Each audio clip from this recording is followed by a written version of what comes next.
దేవుడికి మహిమ కలుగునుగాక. అందరూ బాగున్నారు కదండి.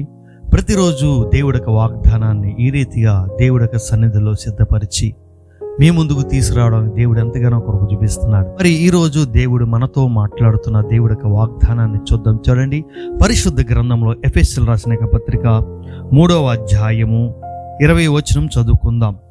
మనలో కార్య సాధనమైన తన శక్తి చొప్పున మనము అడుగు వాటి కంటేను ఊహించు వాటి కంటేను అత్యధికముగా చేయు శక్తిగల దేవునికి క్రీస్తేసు మూలముగా సంఘములో తరతరములు సదాకాలము మహిమ కలుగునుగాక.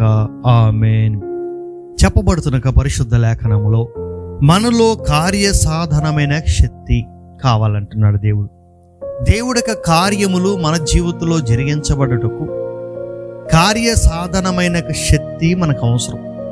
ఈ కార్య సాధనమైన శక్తి ఎక్కడి నుండి వస్తుందంటే, అనుదినము దేవుడికి వాగ్దానాలు ధ్యానం చేసినప్పుడు, అనుదినము ప్రార్థన జీవితం కలిగిన వ్యక్తులుగా ఉంటూ పరిశుద్ధాత్మక అభిషేకం యొక్క నడిపింపులో మనం కొనసాగుతున్నప్పుడు మనకు తెలియకుండానే మనలో కార్య సాధనమైన శక్తిని మనం అనుభవిస్తూ ఉంటాం.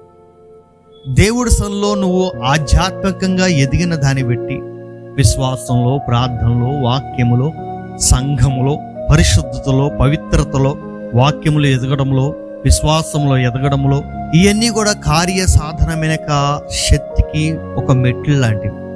అప్పుడు దేవుడు అనుకుంటాడు, నా యొక్క వాక్యపు ప్రకారంగా నడుస్తుంది, విశ్వాసంలో, ప్రార్థనలో ఎదుగుతుందని దేవుడు ఏం చేస్తారంటే, మీలో ఉన్న కార్య సాధనమైన శక్తిని పెట్టి దేవుడు తన శక్తితో నీ జీవితంలో గొప్ప కార్యాలు చేస్తాడు.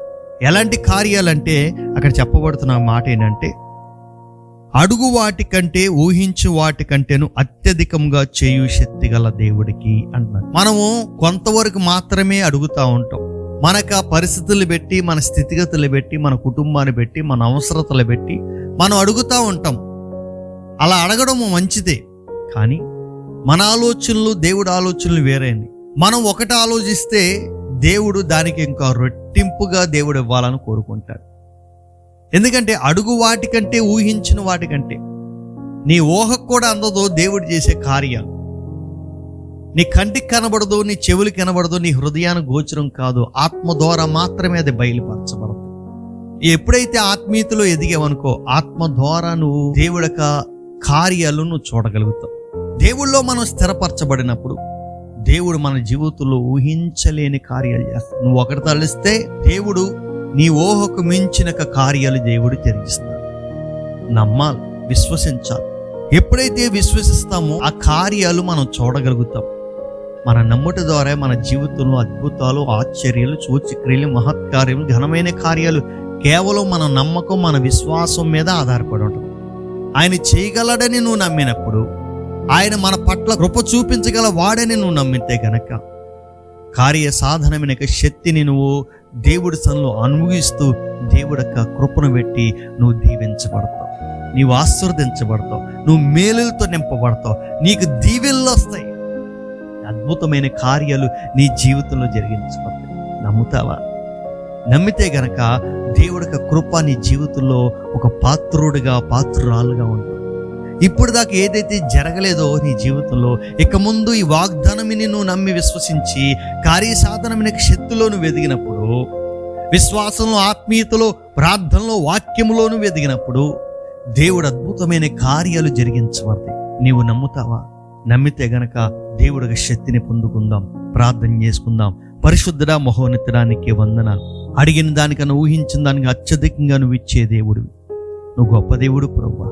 కార్య సాధనమైన శక్తి మాలో ఫలింపొచ్చే, నీకు అనుకూలంగా మమ్మల్ని మలచండి, బలపరచండి, స్థిరపరచండి, నూతన జీవంతో నింపండి.